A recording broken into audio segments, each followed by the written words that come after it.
Today I'm with Dr. Joanne Worsley, a teacher of psychology from the University of Liverpool. Now, Joanne was funded as part of Smarten's first small grant round, What is Distinctive About Student Mental Health? We funded Joanne to carry out a project which looked at students' transitions into university. Now, Joanne is midway through the project and we thought it would be a great time to catch up with her about how the project's going so far. Joanne, welcome. Thanks a lot for joining us. Hello, Smarten members. It's a great pleasure to be here, and I'm really pleased to be part of the Smarten network and to have been given the opportunity to conduct the research that I'm here to talk to you about today. Fabulous, thank you. Would you like to kick off then with just a quick summary of the project, Joanne? Yes, so we're looking at the unique transition into university with an emphasis on the role of accommodation environments in student mental health. We conducted this research across 2 different universities in Liverpool. The 2 institutions we selected have different models of student accommodation. So the University of Liverpool owns their accommodation, whereas Liverpool John Moores University, LJMU, have private providers. So across the two universities, we conducted a number of focus groups with first year students, and we also included questions on accommodation in our annual student mental health survey. And what were the actual objectives of the research? So our objectives were to gather first year students' experiences of the unique transition, to understand the role that accommodation has in facilitating or hindering a successful transition, and also to gather quantitative data to explore the extent to which student accommodation is related to loneliness and common mental health difficulties such as depression and anxiety. Great, thanks. So presumably a lot of data to collect there. So how did you go about collecting the data? Yes, we explored the unique transition into university using mixed methods. So I conducted a number of focus groups to capture students' experience of the unique transition. I conducted 4 of those at the University of Liverpool and 4 at LJMU. And during each focus group, I asked a number of open-ended questions on topics such as forming friendships within residential halls and students' expectations of university living. Each focus group lasted approximately 1 hour, so I did end up with really long transcripts and lots of rich data to analyse. We also launched a large online survey on World Mental Health Day, and we included a whole section on student accommodation in order to investigate how accommodation environments influence students' mental health, with a focus on the concept of relational spaces.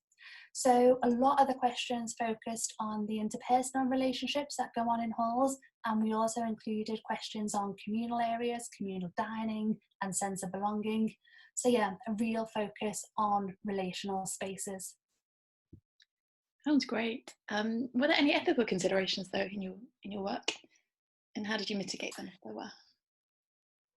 Yes, particularly in relation to conducting the focus groups.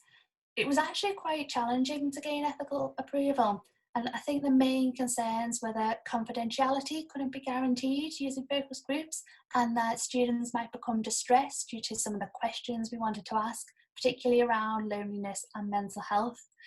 But I do think the focus groups ended up working really well. And there was something about that group setting that enabled students to really open up about their challenges. And some students even suggested that they'd like to gather regularly in small groups to discuss matters that are important to mental health and well-being. And obviously this is going to feed into the recommendations that I'll be making. Oh, great. Yeah, what a really lovely outcome as well. How did you go about analysing all that data that you got? Well, the focus group data were analysed using thematic analysis, which is a flexible qualitative method that seeks to identify, analyse and report recurrent themes in data.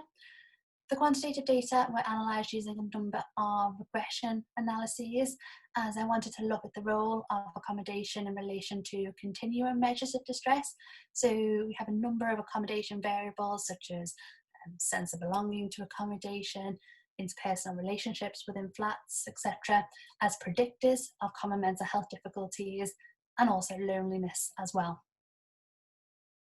Brilliant, thank you. Now, you referred to your recommendation there about students wanting a regular forum to gather together. Are there any other recommendations or any findings that you've got at this stage in the project that you can share at the moment? Yes, so I'll start by sharing some initial findings, and then I'll go on to list the recommendations. I do have an extensive list. So with regard to our qualitative analysis, we identified a number of overarching themes. So the first theme really focused on the move from home to a new university environment. The second theme focused on friendships and communities within accommodation. And then the third theme was focused on staff, so the importance of staff. So the first theme sets the challenge up, that's a transition. So the loss of attachment figures in place, etc., and the need to reattach, that's a challenge. So young people are vulnerable whilst they go through a process to reattach to new people and a new environment, and they did feel lonely during this period. So how do accommodations support the challenge or present barriers to it? Well, the data shows that the design of accommodation isn't working for some people, and it's actually making them quite lonely. So students are struggling already because they need to reattach to particular individuals to find friends and be happy where they're living. And then sometimes the physical design of place can actually block that as well. So we've identified physical attributes of place that prevent social cohesion. Other students reported feeling lonely as they're isolated from familiar sources of support, so from friends and family. So we really emphasise the importance of residential advisors within student accommodation. And again, thinking about recommendations, it would be beneficial for RAs to be more proactive, and I'll be making a number of suggestions in relation to that. So although the findings demonstrate the importance of the human element within accommodation, designing places that facilitate community, a sense of we-ness and belonging is crucial. Now, similar findings did emerge from the quantitative data. So, for example, participants who reported low sense of belonging experienced high levels of both depression and anxiety. And the predictors did overlap for depression and anxiety. That's what you'd expect. But overall, the quantitative and qualitative findings really do complement each other. Should I go on to talk about the recommendations? Yeah, brilliant. Yes, please. That'd be great. Okay, so there are a number of recommendations for accommodation teams and providers, and I think I've already touched on a few, but some of the other things that accommodation teams could do are actually fairly simple. So for example, when people arrive at their flat, try and arrange it so they all arrive at the same time and have a little welcome buffet put out in the kitchen. There also needs to be some sort of pre-occupancy discussion about where people will feel the best or thrive, and then some post-occupancy evaluation as well about whether or not that has worked for people. So some kind of follow through. Are you okay where you are, or would you like to think about changing? And finally, I think one of the most important recommendations is around co-design. I do think accommodation providers should consider co-designing spaces with students when it's time to refurbish or add more provision. Brilliant. Thank you. Lots of stuff there that accommodation providers could take forward. Definitely. Were there any limitations though, Joanne? Yes, there are limitations in relation to both our qualitative and quantitative findings. So first, our qualitative findings may not be generalisable to the whole population, as only a limited number of students participated in the focus groups. So in total, I think we had 38 students. So we had 33 females and 5 males. Now, with regard to the quantitative findings, our data were cross-sectional. So the relationships we suggest should be interpreted with some caution. For example, the link between poor relationships with fellow residents and psychological distress may be bidirectional. So poor relationships may lead to poor mental health, and poor mental health may make it more difficult to socialise with other people or join social groups. Thanks very much.